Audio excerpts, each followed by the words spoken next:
Hello, and welcome to The Explainer. Today, we're taking on a genuinely massive, absolutely fascinating challenge. We are going to translate 76 years of macroeconomic data into a clear, visually engaging narrative. We're pulling our insights directly from earninvestment.com, which is this incredibly comprehensive private macro model that gathers decades of data from the World Bank, the IMF, and the Philippine Central Bank to help investors make much smarter long-term decisions. So grab your notebook, get comfortable, and let's unlock the actual data behind the Philippine economy. 71 times. No, really, just pause and let that sink in for a second. From 1960 to 2026, the Philippine gross domestic product has experienced a 71-fold expansion. We're talking about an economy that grew from a baseline of just $7.2 billion all the way up to an estimated $512.22 billion. That is a massive, massive scale up of economic gravity, and it really sets the foundation for everything we're about to explore today. Okay, let's dive into this. Here is our roadmap for today's explainer. We'll cover the macro investment model, the money cycle, Metro Manila demand drivers, real estate versus inflation, the impact calculator, and finally, wrap up with an ASEAN country risk scorecard. Part 1. The macro investment model. Now, when you dive into the macro model over on earninvestment.com, this wild contrast immediately jumps out at you.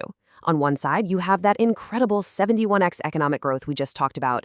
But on the exact opposite side, the Philippine peso has depreciated at a compounded annual rate of 4.61% over the last 76 years. We've literally watched it slide from 2 pesos all the way down to 61 pesos against the US dollar. So while the overall economy is undeniably expanding, the purchasing power of your individual currency unit is simultaneously diluting. And this duality right here, it's exactly why understanding where to park your capital is absolutely crucial. Moving right along to Section 2, the money cycle explained. To really wrap our heads around the money cycle data on their site, we first need to define M2 money supply. Simply put, M2 is the total amount of money circulating in the economy. So that's your cash, your checking deposits, and easily convertible near money. Why does this matter to us? Well, because when you pump up the amount of money circulating in a system, it acts as the primary fuel for structural asset appreciation. Check this out. The Philippines runs hot with an aggressive average M2 growth of 9.6% annually, which consistently outpaces the United States M2 growth of 6.4%. When a country's money supply is growing at nearly 10% a year, it relentlessly dilutes currency value over time. Historically speaking, when there's that much excess money floating around, it physically forces the prices of hard, scarce assets, like real estate, upward. It's not just some passing trend, it's practically a mathematical inevitability of the money cycle. Which brings us to Section 3, Metro Manila demand drivers. We aren't just dealing with abstract money here, right? When you look at the Metro Manila condo supply data, you see it's driven by these massive structural engines. First off, a population of 115.3 million citizens, growing at 2.1% yearly. Every 1% of growth adds roughly 1.2 million Filipinos who need housing. Second, overseas Filipino workers bring in a staggering $40.8 billion in remittances. That is roughly 8% of the entire GDP. And third, the business process outsourcing, or BPO sector, generates $45.8 billion in revenue, employing 1.7 million workers who specifically need condominiums near major business districts. This is what unstoppable structural demand looks like. And this brilliantly illustrates the point. 5,667 times. That is the multiple by which bank deposits have grown from 4.2 billion pesos in 1970 to an estimated 23.8 trillion in 2026. This isn't just dead money sitting in vaults. This is a massive deepening of financial power that directly supports mortgage availability. It means local banks actually have the immense capital required to fund all those real estate purchases driven by the growing populations and booming sectors we just talked about. Okay, Section 4, real estate versus inflation. The dashboard data here is crystal clear. The residential real estate price index grew an absolutely incredible 880% from 1994 to 2026, outpacing inflation by an average of 3.0% every single year. Prime Central Business District properties historically outperform the national index, acting as a highly reliable store of value when the currency is diluting. And honestly, this points directly to why modern digital ownership models for these prime properties are becoming so incredibly crucial for long-term wealth protection today. Now for Part 5, the impact calculator. 5.50%. So what is this? This is the current Philippine Central Bank overnight reverse repurchase rate. Why do you need to care about this? Because it establishes the absolute baseline that commercial banks use to price their housing loans today. This is the floor. When this rate moves, your monthly payments move right along with it.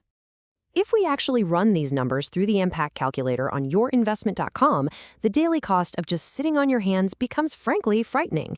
Imagine financing a 20 million peso property. At a very favorable 5% interest rate, your monthly amortization is about 131,000 pesos. In our current 6% environment, that bumps up to over 143,000 pesos. But what if rates spike to 10%, which, by the way, is not impossible historically?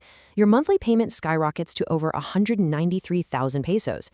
Each 1% increase adds roughly 12,000 to 14,000 pesos to your monthly burden. Waiting on the sidelines has a very real, very heavy financial cost. So, the crucial point we arrive at is what we call the lock-in advantage. Step 1. Secure early pre-selling rates around that 5 to 6% mark, which gives you control of your cost. Step 2. By doing that, you effectively save between 24,000 and 48,000 pesos every single month compared to the folks who wait for rates to rise.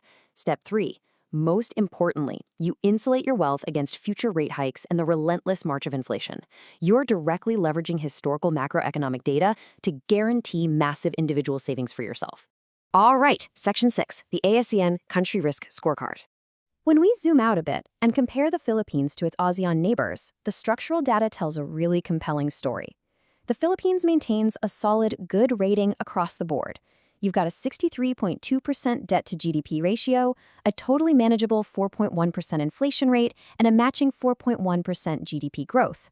Contrast that with Singapore's much heavier 131.2% debt load, or Vietnam's rapid but potentially more volatile growth. Impartially speaking, this scorecard grades the Philippines as a strong overall investment environment. It offers investors a really balanced mix of economic scale, manageable debt, and consistent growth resilience. And that brings us to the ultimate question. We've just traced 76 years of economic expansion, relentless currency dilution, massive population and sector demand, and the very heavy cost of waiting for interest rates to shift. Knowing all of this historical data, how are you positioning yourself against the next decade of the money cycle? Are you holding on to diluting cash, or are you locking in hard, scarce assets?